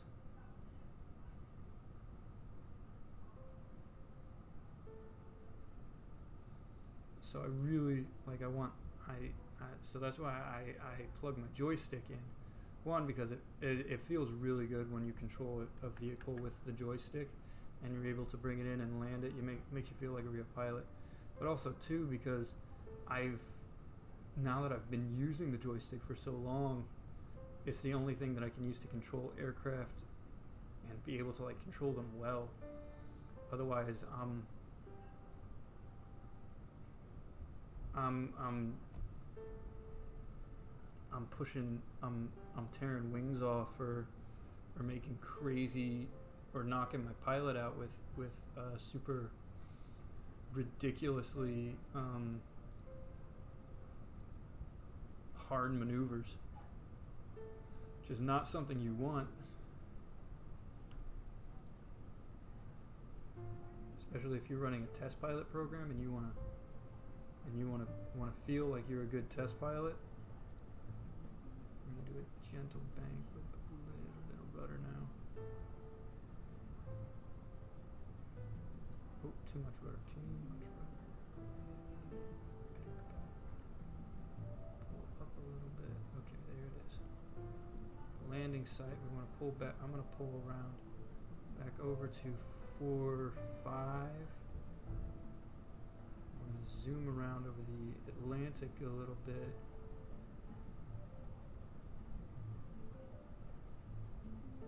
We are coming in a little high and a little fast, so we want to go back to about 90, and we want to swing ourselves back around.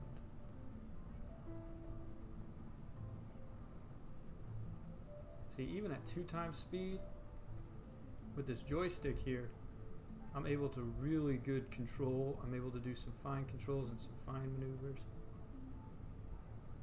I'm able to keep this thing from going crazy. At 2 times speed with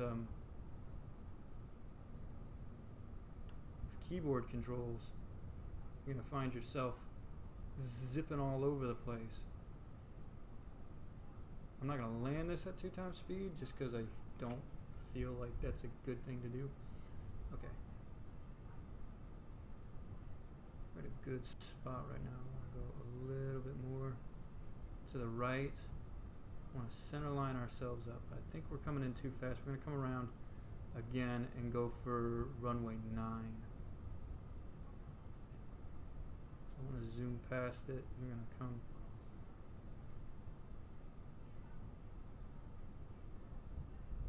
Now we are a glider, so once we get below that 250 meters per second, we're really kind of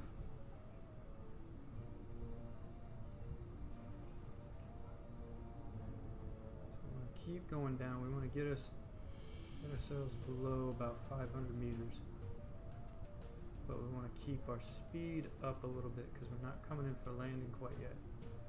That turnaround is really going to bleed off a whole lot of speed.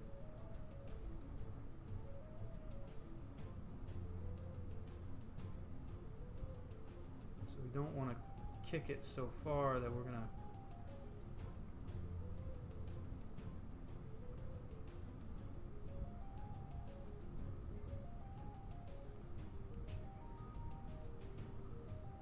below 500. I want to maintain this altitude as we do this last turnaround. So we are really zooming. You can see that ground moving by really, really fast.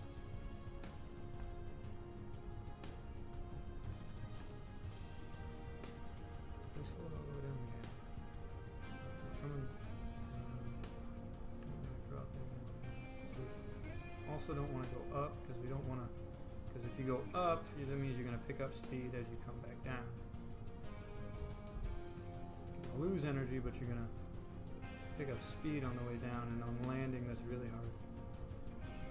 And this thing, like, is really, like, with the way that this thing is designed, this thing is really designed to hold on to energy, and it's designed pace a little bit. Okay. We're coming in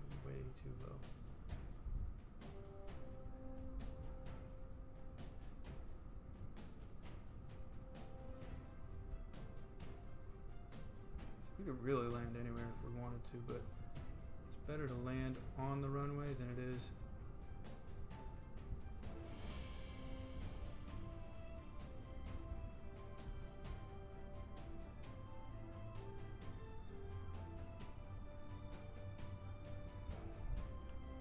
Oh, that was close. Okay.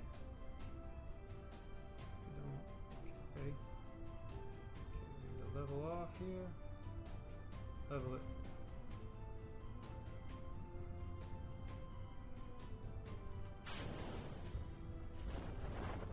Bounce. Too much of a bounce there. You're heading straight for the light. Oh god.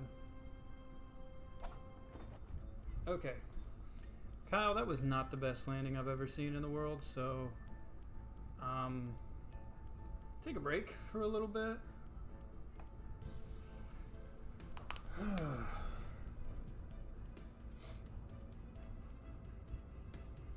Think about what you've just done. We're going to go and work on the Leo salvo for a little bit, and then we're going to try this again. We might bring Armin back for this one because he's really the expert on the supersonic research aircraft and the SSRA. I really feel like he's probably the one who's put a lot of the time and the effort into it and understands the vehicle the most. Because he's been he's been flying this thing since the beginning, and I haven't had very many issues with him. Put that into.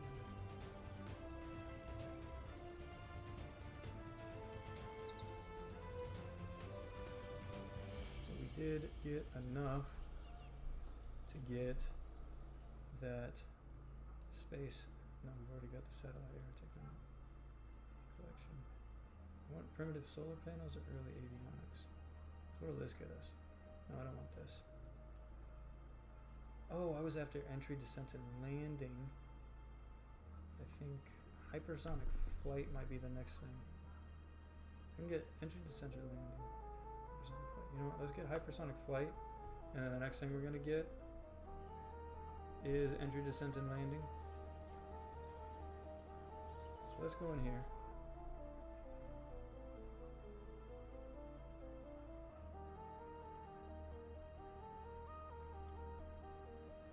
You know, something that I can do is we can upgrade we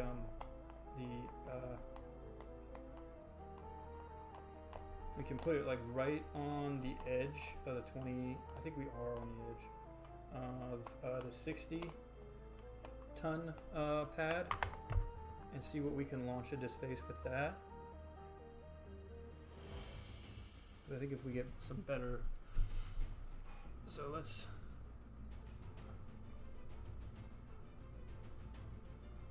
Open up, because that might be a better second generation. So the Leo salvo, that'll be a better second generation. Is if we can increase this thing's payload capacity so that we can get this into orbit, then we can probably. So let's move this. I want to put the solar panels below.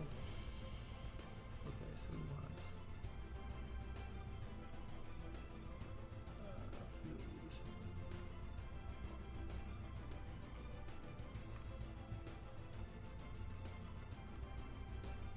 We're going to have 10 of those. Let's see how that does for this one. There it is. Pretty much perpetual. As long as we get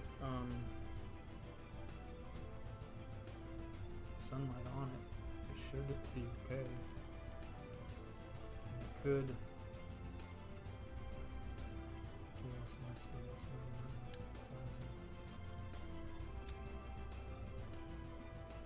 That doesn't do too much to our. So let's build 2 of these.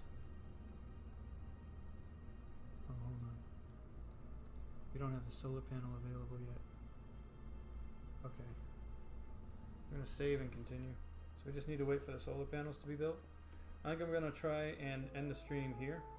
I'm going to work on this on my own outside of the stream. Thank you guys very much for watching, but before I go, I'm going to just get us so that way we have lunar range communication and everything. So let's see, tech. Yeah, satellite aero electronics, that's what we need next. And I think we can also warp to get lunar range communication done, because that'll also get us our orbital launch pad, or our 160-ton orbital launch pad prepped. And we'll have 2 launch pads now. And we can build a low Earth orbit space launch vehicle. I really should just call it low Earth orbit launch vehicle, the Leolav. The Leolav.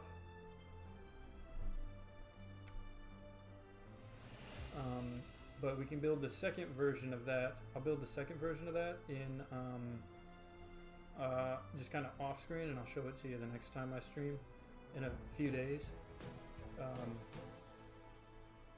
I'm not going to stream every day. I was planning on it. Once again, if you've stopped by today, please check out some of the videos in my thing. I've just posted a video about how to design rockets using mathematics, which is a lot of fun to do. It's very rewarding. If you love math, if you love engineering, and if you love Kerbal Space Program, you really want to take it to the next level, this is a great way to do it. We've got lunar range communication. Good. We're gonna upgrade that too. Tracking station. That'll be done in 34 days. Okay. Actually, do I have the first solar powered satellite, or? Because I could probably.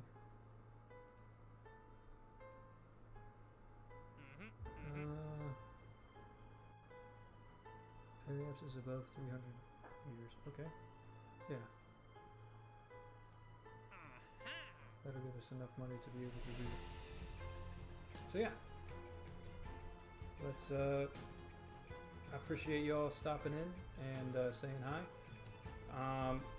Again, check out my other videos. They're a lot of fun. If you need help with Kerbal Space Program, check out my KSP Made Easy series. I might redo that series sometime in the future, although probably just going to repost some of the videos with some edits to the audio, because I did terrible with that audio. Also going to develop better. I'm going to do better with I just want to do better with it. If you are interested in taking KSP way more seriously than it ever needed to be, check out my series Geology in KSP. And if you want to learn about how spacecraft are designed, built, or control themselves, check out Designing Spacecraft for Pilots, an ongoing series that I'm doing. My name is Benjamin Gottsch. Thank you very much for watching. This has been Benjamin Gottsch Plays KSP Realism Overhaul.